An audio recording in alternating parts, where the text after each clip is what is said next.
Assalamualaikum warahmatullahi wabarakatuh. Alhamdulillah ini saya bisa ketemu sama Prof. Mukti, sahabat saya, di tengah-tengah suasana kampanye bagian akhir yang tentu buat saya ini menggembirakan, menyenangkan. Yang kita bicarakan banyak, mulai dari penghargaan yang baru saja diterima oleh NU dan Muhammadiyah, dan juga program-program ke depan. Nah, salah satunya cukup panjang kita diskusi soal perkembangan mutakhir, yaitu soal Pilpres. Saya paling senang dengan Prof. Mukti ini karena kami bisa ngomong apa adanya, terbuka. Seusia, lama, bareng-bareng gitu.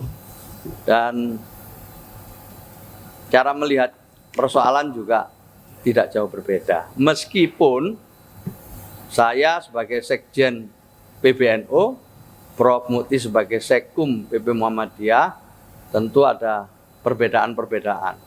Banyaklah perbedaannya banyak. Ada yang mengibaratkan NU Muhammadiyah itu seperti dua sayap dari burung Garuda. Gak tahu ketemu. Sayap itu kan gak pernah ketemu, kiri kanan ini gak pernah ketemu. Tapi kalau tidak ada dua sayap ini tidak bisa terbang. Jadi beda, gak pernah ketemu, beda. Tapi dalam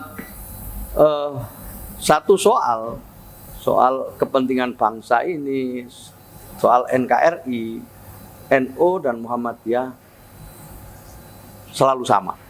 Nah ini yang istimewa itu. Dari dalam soal-soal lain kita berbeda tidak apa-apa, tapi dalam urusan bangsa ini NU dan Muhammadiyah selalu sama.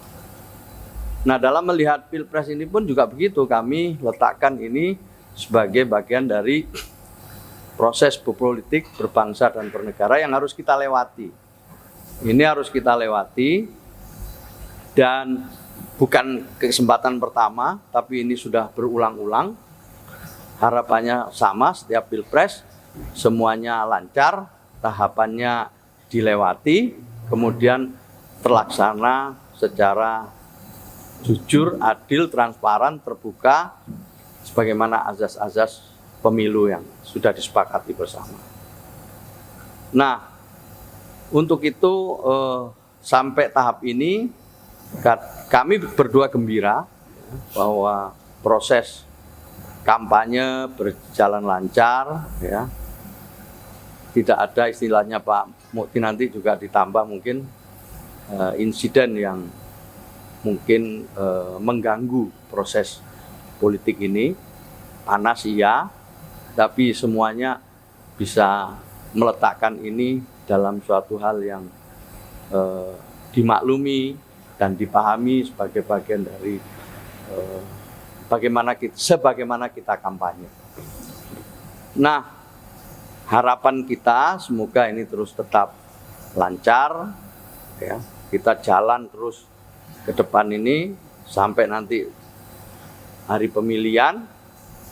Setelah itu apapun hasilnya harus kita terima dengan baik. Ini mungkin penjelasan pertama saya, nanti dilanjut dengan Prof. Mukti. Setelah itu ono tanya jawab, nek perlu ditambahi tak tambahi maneh. Pak Mukti juga nambahi lagi, pokoknya gitu, supaya tidak sepotong-sepotong. Kita ini ngobrol-ngobrol ringan saja, memang yang utama adalah apa yang bisa dieksplorasi untuk Muhammadiyah NU ini bisa lebih bersinergi, terutama setelah penghargaan Sheikh Zayed Award di Abu Dhabi, yang dua organisasi ini alhamdulillah menerima penghargaan. Dan penghargaan itu satu paket, jadi satu paket itu untuk Muhammadiyah dan NU. Jadi bukan Muhammadiyah sendiri, NU sendiri, tapi satu paket Zayed Award itu berdua, NU dan Muhammadiyah. Sehingga karena itu ke depan mudah-mudahan ini bisa menjadi bagian dari dua organisasi ini bisa berperan lebih besar dalam membangun tata kehidupan dunia yang damai, khususnya di tanah air kita Indonesia ini. Yang kedua terkait dengan pemilu, khususnya Pilpres. Tadi disampaikan Gus Ipul bahwa sekarang alhamdulillah berjalan dengan baik, kampanye berjalan dengan lancar, dan Mudah-mudahan suasana gembira, suasana guyup ini terus saja terbangun sampai pemilihan nanti pada 14 Februari. Dan pada saat itu saya kira semua pihak harus menerima apapun hasil pemilu itu sebagai pilihan rakyat dan sebagai wujud kedaulatan rakyat untuk Indonesia masa depan. Ya, kami berharap yang menang ya jangan jumowo gitu, yang kalah harus legowo, dan tentu saja kita setelah pemilu kembali bersatu. Saya kira akan sangat bagus kalau misalnya ada proses-proses rekonsiliasi dan proses akomodasi, sehingga setelah pemilu nanti, setelah pilpres nanti tidak ada apa yang orang menyebut dengan the winner take all. Yang menang akan mengambil semuanya dan yang kalah itu akan disingkirkan. Saya kira itu bukan bagian dari karakter dan juga bukan bagian dari sistem politik yang ada di Indonesia, karena kita tidak mengenal oposisi. Kita tidak mengenal adanya pemerintah yang berkuasa dan partai yang beroposisi, karena pada dasarnya semuanya adalah bagian dari pilar demokrasi di Indonesia. Karena itu kami berharap kepada masyarakat masih ada waktu untuk menimbang-nimbang calon-calon yang terbaik. Tapi kami menghimbau agar masyarakat tidak apatis terhadap proses pemilu ini. Yang kedua juga tidak terlalu pragmatis, wani piro gitu, tidak pakai filosofi wani piro, tetapi juga harus menjadi pemilih yang kritis. Jadi tidak apatis, tidak pragmatis, tapi memilih dengan kritis. Ini saya kira yang saya sampaikan. Nanti selanjutnya silakan kalau ada pertanyaan-pertanyaan. Dan intinya kami NU Muhammadiyah menghimbau agar semua pihak sekali lagi dapat mengikuti semua tahapan pemilu ini dengan sebaik-baiknya dan kemudian menerima apapun hasilnya sebagai bagian dan konsekuensi dari sistem demokrasi yang sudah kita pilih bersama-sama. Tapi yang paling penting apapun pilihan kita itu kita saling menghormati aja. Itu jadi menurut saya NU udah jelas lah ya Pak, sikapnya udah berulang-ulang disampaikan oleh Rois Am, Ketua Umum gitu. Saya juga beberapa kali menyampaikan, meskipun setiap pengurus kan juga punya pilihan masing-masing. Bagi yang ikut tim sukses, ya nonaktif. Tapi bukan berarti yang tidak jadi tim sukses terus tidak punya pilihan, kan tetap punya pilihan. Jadi menurut saya kalau saya sudah punya pilihan, ya berharap yang lain menghormati. Kalau Pak Mukti sudah punya pilihan, saya harus menghormati. Tapi dalam urusan keberlangsungan bangsa ini kita harus bersama. Pemilu ini adalah proses yang harus kita lewati. Selesai itu saya setuju Prof. Mukti tadi, ya kita bersatu kembali, akomodasi, kemudian cari cara supaya kita bisa menatap masa depan yang lebih baik. Saya kira itu harapan bersama ya. Itu yang. Kemudian yang kedua tadi apa yang ditanya soal jurdil ya. Jadi gini, saya ini ikut pilihan langsung ini udah berulang-ulang. Pilgub 3 kali, Pilwali. Jadi isu kecurangan itu kan selalu ada, selalu itu mewarnai setiap itu. Tetapi kan aturan kita sudah cukup jelas, nah, ya. Kalau misalnya terjadi kecurangan, itu apa tindakannya, apa prosesnya, dan bagaimana membuktikannya. Itu ada proses semua itu dari setiap pemilu yang kita lalui seperti itu.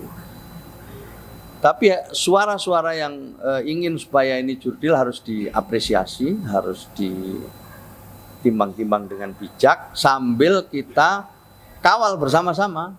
Caranya itu Mas Ainun Najib itu punya kawal pemilu itu bagus sekali. Datang ke TPS, kemudian input ke aplikasi yang sudah disiapkan, kemudian semua biar tahu.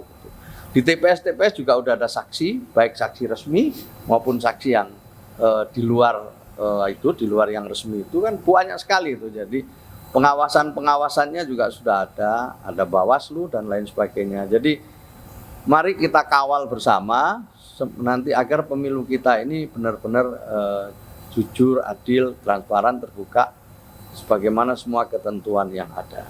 Saya masih percaya ya semua melakukan tugas sesuai fungsinya masing-masing gitu. Jadi saya masih percaya semua elemen-elemen yang ada ini bisa bertindak sesuai dengan kewenangannya masing-masing. Saya masih percaya itu. Monggo, Prof. Ya, saya kira sama ya dengan Gus Ipul. Pertama bahwa kekhawatiran berbagai pihak bahwa kecurangan itu bakal terjadi, itu sebenarnya merupakan early warning saja. Jadi sebuah peringatan awal agar semua pihak melaksanakan pemilu ini secara jujur, secara adil. Kalau pakai istilah lama dulu, luber jurdil, gitu. Langsung umum, bebas rahasia, jujur dan adil. Kemudian yang kedua, saya kira semua kita harus mengawal pemilu ini, termasuk teman-teman media juga perlu ikut mengawal supaya setiap kecurangan yang mungkin terjadi itu dapat dimitigasi dari awal, sehingga berbagai hal yang dikhawatirkan akan menjadi penyebab terjadinya kecurangan itu sudah bisa diantisipasi sehingga bisa dihindari. Nah, kemudian yang kedua terkait dengan Muhammadiyah, saya kira harus kita lihat dalam dua sudut pandang. Yang pertama, Muhammadiyah secara organisasi, secara kelembagaan tentu akan bersikap sesuai dengan khitoh Muhammadiyah itu tidak terlibat dalam politik praktis. Muhammadiyah senantiasa memberikan perhatian yang tinggi terhadap politik kebangsaan dan juga keberlangsungan kehidupan berbangsa dan bernegara sesuai dengan Konstitusi 1945.